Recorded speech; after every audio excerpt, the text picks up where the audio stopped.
Hello મિત્રો, જય શ્રી કૃષ્ણ, જય Dwarkadhish. Welcome back to my new vlog. મંથન એન્ડ સેજલ આહિર વ્લોગ ચેનલમાં તમારા બધાનું હાર્દિક સ્વાગત છે. તો કેમ છો બધાય? મજામાં?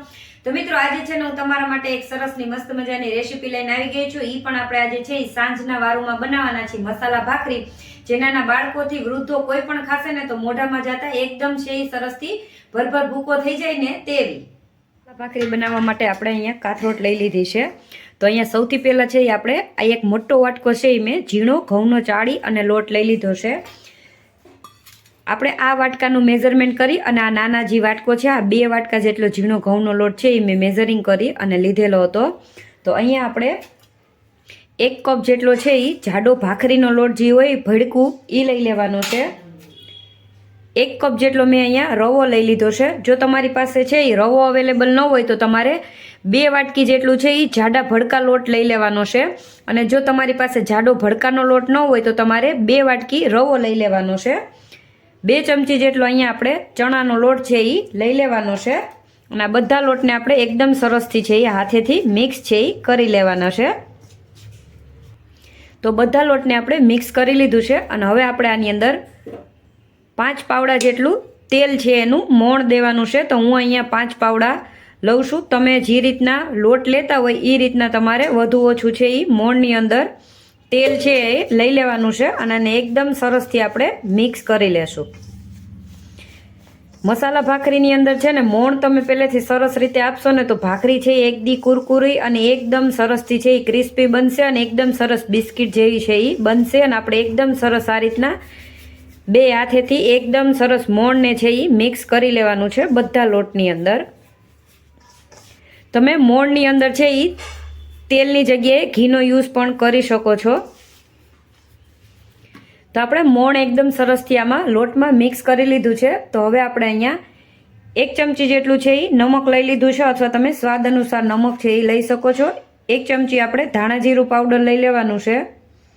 1/2 ચમચી છે આપણે હળદર લઈ લેવાની છે. 1 મોટી ચમચી છે એ લાલ મરચું પાવડર લઈ લેવાની છે. અને 3 ચમચી જેટલી આપણે હિંગ નાખી લેવાની છે. અને આને આપણે મિક્સ કરી લેશું મસાલાને લોટની અંદર. બધા મસાલા મિક્સ કર્યા બાદ અહીંયા આપણે 1 મરચું અને થોડીક લસણની કળી છે એ ખાંડીને લઈ લીધી છે. જો તમારી પાસે લીલું લસણ હોય તો એ એકદમ બેસ્ટ છે, એ તમે લઈ શકો છો. અને લીલી ડુંગળી હોય તો એ પણ તમારે કાપી અને લઈ લેવાની છે. અહીંયા આપણે ધાણાભાજી થોડીક લઈ લેવાની છે. અહીંયા છે આપણે થોડીક મેથી છે એ ઝીણી ઝીણી કટ કરી અને લઈ લીધી છે. જો પાલક હોય અને તમે ખાતા હોય તો તમે પાલકનો યુઝ પણ કરી શકો છો. આ મસાલા ભાખરીની અંદર તમને મનગમતા તમે છે એ શાકભાજી છે આમાં મિક્સ કરી શકો છો. અને આ બધું મિક્સ કર્યા બાદ હવે આપણે એકદમ કઠણથી છે એ ભાખરીનો જરૂર મુજબ છે એ પાણી લેતા જશું અને એકદમ સરસથી છે આપણે ભાખરીનો લોટ છે એ બાંધી લેશું. તો આપણે એકદમ કઠણ લોટ છે એ બાંધવાનો છે.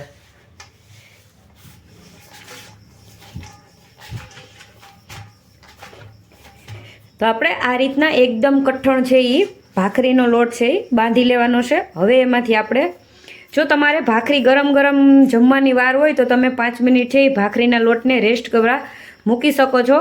અને તમે આ રીતના એને લોટ બાંધી અને તરત પણ બનાવી શકો છો. આ રીતના મેં એક મોટી સાઈઝનો લુવો છે એ લઈ લીધું છે. અને અહીંયા આપણે છે ને એ મોટી રોટલી વણીને એ રીતના આપણે એને વણવાની છે ભાખરીને. તો અહીંયા મેં થાળી છે એ મોટી લઈ લીધી છે. અને આપણે આ રીતના થોડોક લોટ છે એ લગાવી લેવાનો છે આપણા ભાખરીના લોટમાં. નાની આપણે એકદમ મોટીથી છે એ ભાખરી વણી લેશું. એકદમ જાડી પણ નહીં અને એકદમ પાતળી પણ નહીં, એ રીતના આપણે છે એ ભાખરી બનાવવાની છે. અને તો આપણે આ રીતના છે એ મોટી સાઈઝની છે એ ભાખરી વણી લીધી છે. હવે અહીંયા મારી પાસે આ રીતના એક ડબરો છે, એનું ઢાંકણ છે એ આપણે લઈ લેશું. તમારી પાસે જો આ રીતના ભાખરી કટ કરવાનું હોય કોઈ વસ્તુ તો તમે એનાથી પણ આને કટ કરી શકો છો. અને આપણે આ ડબ્બાથી છે એ આ સાઈઝની 2 ભાખરી છે આમાંથી કટ કરી લેશું. જો તો આપણે આ રીતની તમે જોઈ શકો છો. જો 2 ભાખરી છે એ બનાવી છે. તો બહુ જાડી પણ નહીં અને બહુ પાતળી પણ નહીં, આ રીતની આપણે ભાખરી બનાવેલી છે. તો હવે આપણે બધી છે એ આ જ રીતના ભાખરી છે એને બનાવી લેશું. તો આપણે અહીંયા આ રીતના 4 ભાખરી છે એ તૈયાર કરી લીધી છે. એમાં આપણે કાંટા ચમચી લઈ લેવાની છે અને કાંટા ચમચી વડે આપણે આ રીતના છે એ કરી લેવાનું છે. એટલે આપણી ભાખરી છે એ એકદમ સરસ ક્રિસ્પી છે એ બિસ્કિટ જેવી બનશે. આપણી મસાલા ભાખરી છે ને એ તો આપણે બધી ભાખરીમાં આ રીતના બનાવી અને એમાં કાંટા ચમચી છે એ મારી દેવાની છે. તો તમે જોઈ શકો છો. જો અને હવે આપણે અહીંયા નોનસ્ટિક છે એ આપણી લોઢીને આપણે ગરમ થવા મૂકી દીધી હતી. તો આપણી નોનસ્ટિક છે એકદમ સરસથી ગરમ છે એ થઈ ગઈ છે. તો આપણે એકસાથે જેટલી ભાખરી આમાં સમય એ રીતના આપણે ભાખરીને છે એ આમાં શેકી લેવાની છે. જો તો આપણે એકસાથે 3 ભાખરી છે એને શેકશું આ રીતના. હવે આપણે આ ભાખરી છે એને આપણે આ રીતના જો ફેરવી લેવાની છે. તો તમે જોઈ શકો છો એકદમ સરસથી છે એ આપણી ભાખરી છે એ શેકાવા લાગી છે. તો આ મસાલા ભાખરી છે ને એ તમારે શિયાળાની અંદર છે એ એકવાર જરૂરથી બનાવી, કારણ કે આ ભાખરી છે એ તમને ખાવાની ખૂબ જ મજા છે એ આવે છે. આપણી ભાખરીને આપણે બીજી બાજુની સાઈડ પણ ફેરવી લેશું. તો તમે જોઈ શકો છો કે આપણી ભાખરી છે એ એકદમ સરસથી છે એ શેકાય છે. હવે આપણે આ ભાખરીની અંદર છે એ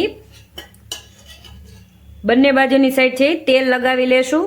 જો તમે તેલની જગ્યાએ ઘીનો યુઝ પણ કરી શકો છો, બટરનો યુઝ પણ કરી શકો છો. આપણે છે એ તેલથી જ એને આ રીતના શેકવાની છે. થોડુંક જ તેલ લેવાનું છે અને બંને બાજુની સાઈડ આપણે તેલ લગાવી અને એને એકદમ સરસ ક્રિસ્પી છે એ બિસ્કિટની જેમ શેકી લેશું. આ મસાલા ભાખરી છે એ તમે 3 થી 4 દિવસ સુધી સ્ટોર કરીને પણ ખાશો ને તો પણ એ બગડશે નહીં અને ખાવાની છે એ ખૂબ જ મજા આવે છે.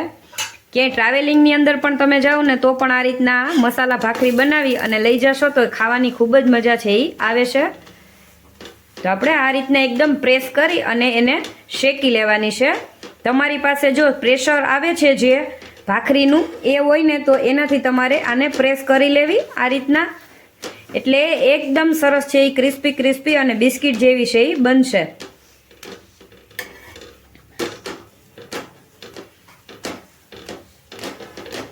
તો આપણી ભાખરી છે એ બંને બાજુથી તમે જોઈ શકો છો એકદમ સરસથી છે એ ક્રિસ્પી શેકાઈ ગઈ છે. તો આપણે એને એક પ્લેટમાં છે એ કાઢી લેવાની છે. તો આપણે એને કાઢી લેશું.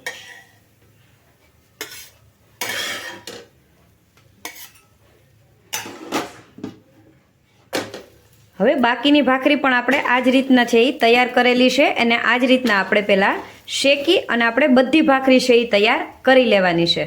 તો મિત્રો આપણી મસાલા ભાખરી છે એ બની અને કમ્પ્લીટ તૈયાર છે એ થઈ ગઈ છે. તો તમે એને જોઈ શકો છો. આપણે એક જ સાઈઝની છે એ બધી મસાલા ભાખરી બનાવેલી છે. તો આપણે એને સર્વ કરી લેશું